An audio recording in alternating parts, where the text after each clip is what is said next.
Electric Fire Chapter 10 Heart to Heart.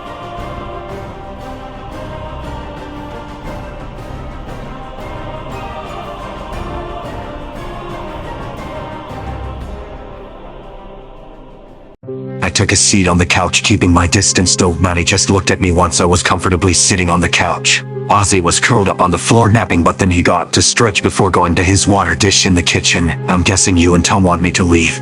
I mean, those guys could easily come back for me. Maddie and me exchanged glances. I felt my ears lower a bit, but then she shook her head. No, that isn't the case. Honestly, Tom and I are okay with you staying here, though those people could come back. You don't seem all that dangerous, though you were created in a lab. I can tell that you weren't raised on hate but on kindness. Maddie reassured me. She seemed to be telling the truth, though I had some doubts. It was true, I was raised with calm people, even if I did have to go to the lab for tests at times. If Gun come back, I just want Sonic to be safe. I don't want him to get hurt or put into isolation or worse.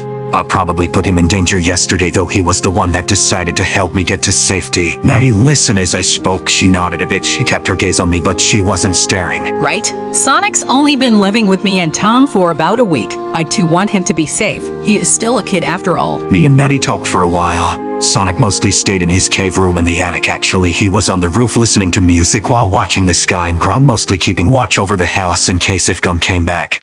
Meanwhile, in a galaxy far, far away on the Mushroom Planet, Robotnik was out throwing a stone around again before finding a perfect spot to sit. He decided to try and send a signal into space using one of his science doohickeys, but didn't find much to use in his backpack in order to send a signal, so instead he calculated how many days he had been on the planet for and how many days it was until Christmas. Now he just needed to figure out a way back home by then so he could run tests on the electrical blue. Well, he still had. He got out his book and began writing. I'm still on track of my brilliant plan to get back to Earth. The dredged blue alien sent me here after our last battle, but I have a plan for when I make it back. Oh, so many plans are coming to mind. Hopefully the government won't get to him first. By my calculations, I should be back within 23 days of time. Thought time here is so much different here. It's hard to calculate, though. I've made great progress, though, on making a tracking device to find a power source strong enough to send me back to my own world. Been making it while I take a short break when I'm not writing in this journal. The tracker seems to pick up something in this mushroom wasteland already if my calculations aren't correct, but then again, I'm never wrong. That concludes this journal